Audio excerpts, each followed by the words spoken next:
चिराग पासवान की आज पटना में अचानक से प्रेस कॉन्फ्रेंस होता है और चिराग पासवान अपने ही सरकार पर कई बड़े बड़े गंभीर आरोप लगाते साथियों। चिराग पासवान का प्रेस कॉन्फ्रेंस सुनिए साथियों।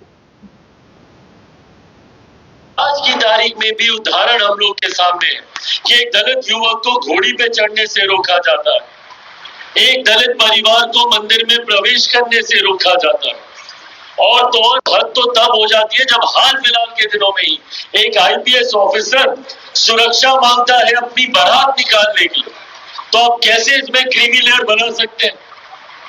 एक पूर्व मुख्यमंत्री रहते हुए जब मंदिर दर्शन के लिए जाते हैं तो उनके निकलने के बाद मंदिर को गंगा जल से धुलाया जाता है। आज की तारीख में भी ये भेदभाव के उदाहरण देखने को मिलते हैं। तो कैसे इसमें क्रीमी लेयर का प्रावधान हो सकता है?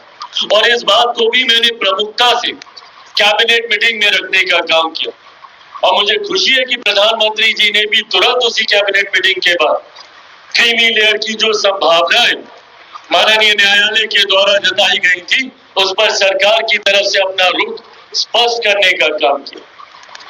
समय समय पर मेरे प्रधानमंत्री जी के द्वारा उठाए गए ये कड़े फैसले दर्शाते हैं कि विपक्ष जो एक माहौल तैयार करने का प्रयास कर रहा है, और ये अभी से नहीं, एक लंबे समय से विपक्ष की पूरी राजनीति ही अब सीमित हो गई है इस बात पर आकर कि कैसे हमारी केंद्र की सरकार हमारे प्रधानमंत्री जी को सिर्फ आरक्षण संविधान के नाम पर घेरने का काम किया जाए, जबकि समय समय पर हमेशा मेरे प्रधानमंत्री जी और मेरी सरकार ने अपनी प्राथमिकताओं को दर्शाने का काम किया और वो समाज के इन्हीं वर्गों के प्रति है जो आज भी मुख्यधारा के साथ नहीं जुड़ पाए। ऐसे में विपक्ष जो भ्रम फैलाने का काम करता, पूरा चुनाव इन्होंने इसी झूठ के सहारे लड़ने का काम किया। आरक्षण समाप्त हो जाएगा, संविधान समाप्त हो जाएगा। अभी पिछले 2-3 दिन से जब से ये एडवर्टीजमेंट निकला अभी तो कोई नियुक्ति नहीं हुई, कुछ नहीं हुआ। एक ऐसा माहौल तैयार कर दिया कि सरकार पूरी तरीके से दलित विरोधी है, पिछड़ा विरोधी है। और ये लोग बात करते हैं दलितों की, ये लोग बात करते हैं पिछड़ों की। इतना साल हो गया, अगर मंडल कमीशन को किसी ने संवैधानिक दर्जा देने का काम किया तो हमारी आज की मौजूदा सरकार और हमारे आज के प्रधानमंत्री नरेंद्र मोदी जी ने देने का काम किया। समय समय पर अनुसूचित जाति जनजाति के साथ जब जब अन्याय हुआ, एट्रोसिटी एक्ट का मामला हो या विभिन्न और मुद्दे हो, उसमें अगर किसी सरकार ने मजबूत कदम उठाने का काम किया तो हमारी आज की सरकार ने करने का काम किया। और जो लोग आज एक उंगली हम लोग पर उठाते, अपने ऊपर उठी उंगलियों का जवाब देना। क्यों आपने ऐसी परंपराओं को शुरू किया? क्यों आपने डायरेक्ट नियुक्तियां शुरू कर इसके दरवाजे खोलने का काम किया? और जो लोग चिंता जताते हैं, आप लोगों ने अपने समय रहते हुए क्यों नहीं इस बात को सुनिश्चित किया? भाई हम लोग की तो सरकार अभी 10 साल से चल रही है। वहां पर अगर कोई सेक्रेटरी जीएस के लेवल पर पहुंचेगा तो उसकी भी एक समय सीमा है।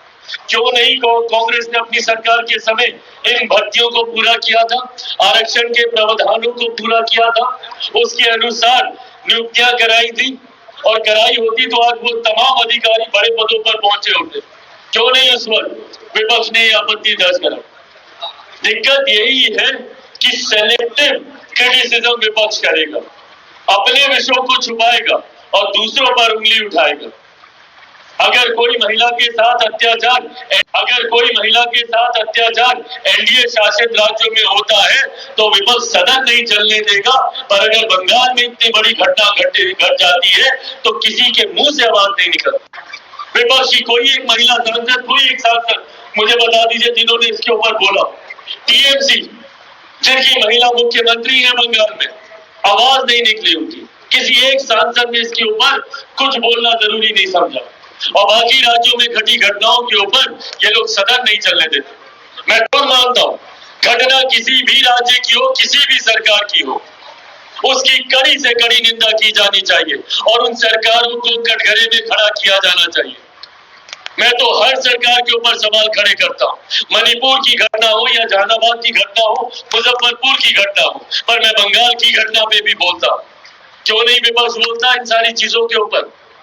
अगर हम लोग सेलेक्टिव क्रिटिसिज्म करेंगे, अपनी सरकारों को बचाएंगे, दूसरी सरकारों के ऊपर उंगली उठाएंगे, तो इसी तरीके से आपराधिक गतिविधियां बढ़ती रहेंगी, असामाजिक तत्व इसी तरीके से घटना को अंजाम देते रहेंगे। और यही इन्होंने इस विषय में भी करने का काम किया। लेटरल एंट्री अपने जमाने की इनको याद नहीं आती, और हमारी सरकार पे तुरंत उंगली उठाने के लिए ये लोग तैयार हो गए। आज हमारी सरकार ने इस विषय को, इस नियुक्ति को रद्द कर पुनः अपनी प्रायोरिटी, अपनी प्राथमिकता, अपना समर्पण समाज के अनुसूचित जाति, जनजाति, पिछड़ा वर्ग के प्रति पुनः दोहराने का काम किया है। मैं इसके लिए अपनी तरफ से, मेरी पार्टी लोक जनशक्ति पार्टी रामविलास की तरफ से मेरे प्रधानमंत्री आदरणीय नरेंद्र मोदी जी का कोटि कोटि धन्यवाद करता हूं, उनको बधाई देता हूं और पूरे समाज की तरफ से उनका धन्यवाद करता हूं।